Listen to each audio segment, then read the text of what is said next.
मौजूद है। मैं इस पर आपसे बात करूंगी। इस वक्त शहबाज गिल साहब ने हमें ज्वाइन किया है। शहबाज साहब, बहुत शुक्रिया आपके वक्त का। क्या सोचा जा रहा है, क्या हो रहा है इस वक्त पीटीआई के कैंप्स में?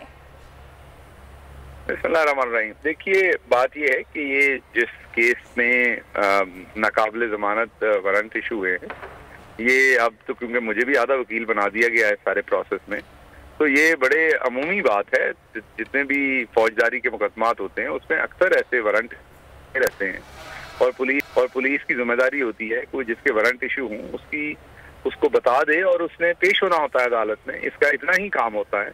और रोजाना पाकिस्तान की अदालतों में सैकड़ों लोगों के या 100 लोगों के जो है वो ऐसे वारंट इशू होते हैं। ये कोई नई बात नहीं है और इसमें गिरफ्तारियां नहीं की जाती। ये आप मुल्क के जो वकला, आम तरीन वकला है, उनसे आप पूछ सकते हैं।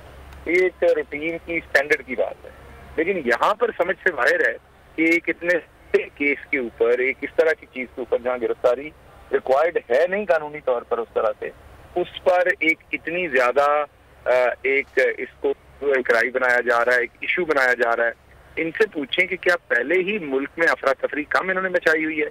मेरा ख्याल मकसद का सिर्फ एक है कि किसी न किसी तरीके से जो इस टाइम इकोनॉमी की तबाही की है और साथ साथ जो इस वक्त इन्होंने पूरे मुल्क के अंदर बेरोजगारी और महंगाई की एक लहर है, और चौथी चीज जो इलेक्शन मुल्क की आला तरीन अदालत की डायरेक्शन के बाद जो सदर पाकिस्तान ने इलेक्शन की तारीख दे दी है, अब ये मजबूर है इस टाइम इलेक्शन का स्केड्यूल देने में।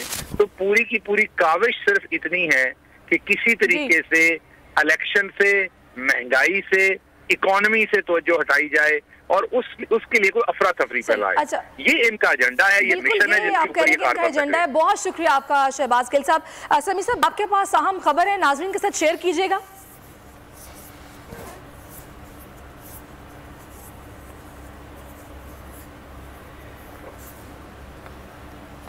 जी समी साहब, आप कुछ कहना चाह रहे हैं?